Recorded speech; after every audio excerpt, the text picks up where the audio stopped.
burned to the ground with torn off turrets up, and completely rusty. This is exactly what the armored vehicles look like today, the ones the Russians used to reach the outskirts of Kiev 3 years ago. Today, the enemy is not advancing with a large number of armored vehicles. When it came to the assault, he became more cautious. But back then in 2022, it wasn't like that, and they were very surprised by the unwelcoming reception. Chronicle of the advance on Kiev region. Next in the story from our colleagues at TSN. The Russians were moving in large columns like this one, which stretched for kilometers along the Zhytomyr highway. The occupiers were already forming into neat rows, hoping to solemnly enter Kiev. But the only celebration was the fire from the burning Russian columns. It was right here, on the Zhytomyr highway, behind me, under this bridge, that a Russian self-propelled gun was burned, and a little further, half a kilometer, armored vehicles. And even further, several dozen trucks with shells. This is how the Bayraktars operated. This is how the artillery of Kiev's defenders worked, and not just here, but also in the Brovary direction. There were a lot of losses. The right flank fell into an ambush, and the regiment commander was killed. Something similar awaited the Russians on the roads leading from Chernobyl towards Kozervichi, Hostomel and Bucha. Although it may seem from my words that everything came easily to us, it didn't. In reality, the Russians had an overwhelming amount of manpower, an overwhelming amount of weapons. They outnumbered us significantly in many ways. And that was very good. Trained units, as the military later explained. We had to quickly secure the heights along the roads, railways and riverbanks, and blow up all the crossings over them. This is what the bridge over the Irpin River towards the city of Kiev looks like now. The river floodplain is now filled with debris. Single shots can be heard as well as periodic explosions. Often right near the blown-up crossings or when trying to cross our rivers in other places, the Russians were hit by Ukrainian artillery. Well, it was as if they were zombified, appearing there again and again, trying to move forward. One such example is the Battle for Moshun, a small village on the outskirts of Kiev. It was the site of some of the fiercest fighting. Not a single one of the 500 buildings survived. Unable to win in battle, the Russians began mass harassment, torture, and killings of the civilian population. This footage was taken after the liberation of Kiev region in Bucha. Eyewitnesses said that for the Russians it was like a game, shooting without reason. An elderly man is riding a bicycle. Even if he has a big lens, he can see that there's nothing here. This person is carrying potatoes, and there was a person lying here. In Bucha alone, 637 bodies of murdered civilians were found. Among them, dozens are children, the prosecutor's office says. In the region, about 1,600 people were killed. Without warning, they were shot at with a machine gun, most likely from an armored personnel carrier. They were shot at while standing at the intersection. This is a volunteer's car from Bucha, which was trying to evacuate people. And there were 2 women and a girl in the car with her. Everyone died. This turned into a mass shooting of civilian cars. The shootings of people in basements or those who were trying to evacuate. Even through the so-called green corridors agreed upon by the Russians. But it couldn't go on like this forever. Ukrainian military forces, including the armed forces, territorial defense and National Guard, as well as border guards and volunteer battalions, gradually went on the offensive in all directions.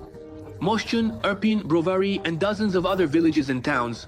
And finally, the Chernobyl exclusion zone and Slavutych, where the enemy made their last attempts to establish a foothold. At the end of March, the Russians were not just pushed out of the Kiev region. Ukrainian defenders inflicted incredible losses on them. Moreover, they made them flee and showed that if we defended Kiev, we will defend Ukraine as well. They are stopping enemy assaults and offensives, destroying the equipment and personnel of the occupiers. Now it's also in the Zaporizhzhia direction. The Russians cannot hide from the fire of the artillery of the separate 204th Battalion, which has recently been operating in the Donetsk region. And now, under the leadership of the Bakhmut Witch, they are destroying the invaders in the area of responsibility. 65th Brigade, Great Luke. Kira saw the work of the Pushkars live. Let's take a look. Shot.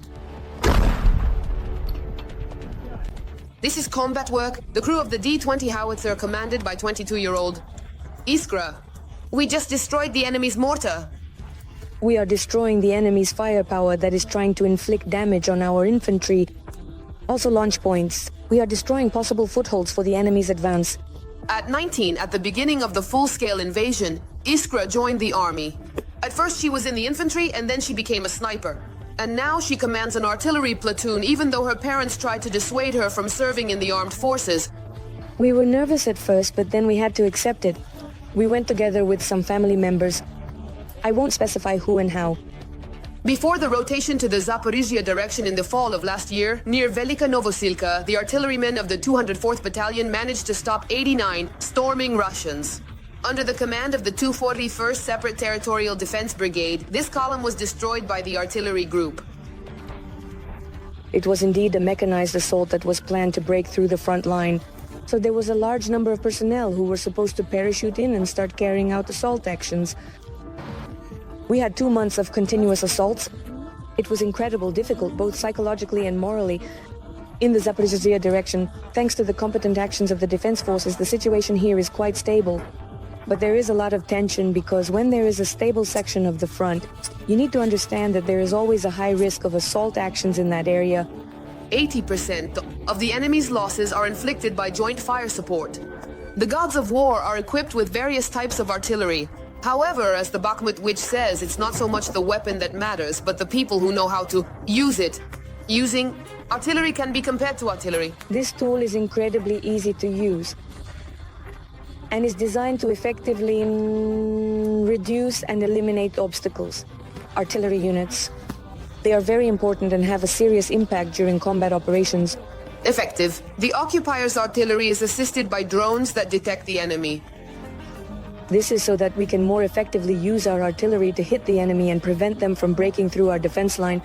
The breakthrough of our defense line, because it is during the night that the greatest accumulation and movement of personnel occurs. The whole family, mom and the 2 brothers of the Bakhmut witch, are also at the front now. At home, her 8-year-old son is waiting for her, whom she has seen for only 2 weeks in the 3 years of full-scale invasion. It's quite hard to be so far away from my child. But I see that he has already become independent. He has become a little patriot, and at just 5 years old, he consciously made the decision to say, "I will never speak Russian again." At the moment, says the artillerywoman, the army, we need motivated young warriors who can bring new visions, strategies, and overcome the enemies. Of course, we also need ammunition to speed up the clearing of Ukrainian land from Russian invaders.